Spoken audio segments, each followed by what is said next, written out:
ಅವರೆಲ್ಲರೂ ಕೋಪದ ಕೈಗೆ ಬುದ್ಧಿ ಕೊಟ್ಟು ಜೈಲು ಪಾಲಾಗಿದ್ದವರು. ಮಾಡಿದ ತಪ್ಪಿನಿಂದಾಗಿ ಜೀವಾವಧಿ ಶಿಕ್ಷೆಗೆ ಒಳಗಾಗಿ ಮತ್ತೆ ತಮ್ಮ ಕುಟುಂಬದವರೊಂದಿಗೆ ಸೇರಲು ಸಾಧ್ಯವೇ ಇಲ್ಲ ಅಂದುಕೊಂಡಿದ್ದವರು. ಆದರೆ ಸನ್ನಡತೆ ಆಧಾರದ ಮೇಲೆ ಜೈಲಿನಿಂದ 144 ಕೈದಿಗಳು ಬಿಡುಗಡೆಗೊಂಡಿದ್ದಾರೆ.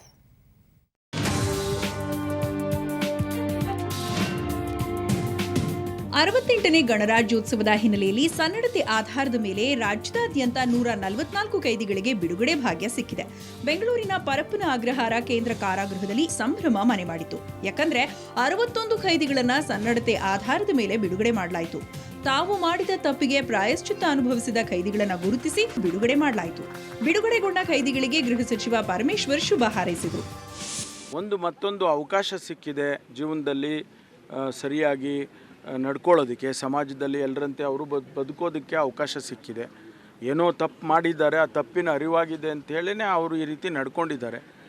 ಪರಿವರ್ತನೆ ಆಗಿದೆ ಅಂತ, ಆ ಕನ್ವರ್ಷನ್ ಆಗಿದೆ ಅವ್ರಿಗೆ ಅಂತ ನಾವು ಅಂದ್ಕೊಂಡೇ ಬಿಡುಗಡೆ ಮಾಡ್ತಾ ಇದ್ದೀವಿ.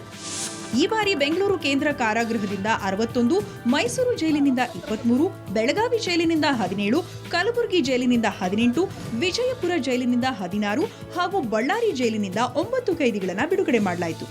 ಇನ್ಮುಂದೆ ಸಮಾಜದಲ್ಲಿ ಎಲ್ಲರಂತೆ ಬಾಳೋದಾಗಿ ಬಿಡುಗಡೆಗೊಂಡ ಕೈದಿಗಳು ಹೇಳಿದರು. ಸುಮಾರು 15 ವರ್ಷದಿಂದ ನಾವು ಕಾರಾಗೃಹವಾಸ ಅನುಭವಿಸಿ ಈಗ ಅಕಾಲಿಕ ಬಿಡುಗಡೆ ಮಾಡಿದ್ದಾರೆ. ನಮಗೆ ಈ 15 ವರ್ಷದಲ್ಲಿ ತುಂಬ ಅನುಭವಗಳಾಗಿದೆ. ಸುಖ, ದುಃಖ, ಕಷ್ಟ, ನೋವು ಪ್ರತಿಯೊಂದು ಆಗಿದೆ. ಇವರೆಲ್ಲ ನಮ್ಮೂರವರು, ನಾವು ಒಟ್ಟಿಗೆ ಹೋಗ್ತಾ ಇದ್ದೀವಿ. ರವಿ ಎಂಬ ಖೈದಿ ತಾನು ಜೈಲಿನಲ್ಲಿ ಸಾಕಿಕೊಂಡಿದ್ದ ಬೆಕ್ಕನ್ನು ಮನೆಗೆ ಕೊಂಡೊಯ್ದನು. ಒಟ್ನಲ್ಲಿ ತಿಳಿದೋ ತಿಳಿಯದೆಯೋ ಮಾಡಿದ ತಪ್ಪಿನಿಂದಾಗಿ ಸೆರೆಮನಿವಾಸ ಅನುಭವಿಸಿದ್ದ ಕೆಲ ಕೈದಿಗಳು ಸನ್ನಡತೆ ಆಧಾರದ ಮೇಲೆ ಮತ್ತೆ ಮನೆ ಸೇರಿದ್ದಾರೆ. ಇನ್ಮುಂದೆಯಾದರೂ ಎಲ್ಲರಂತೆ ಸಮಾಜದಲ್ಲಿ ಬಾಳಿ ಬದುಕಲಿ ಅನ್ನೋದೇ ನಮ್ಮ ಆಶಯ.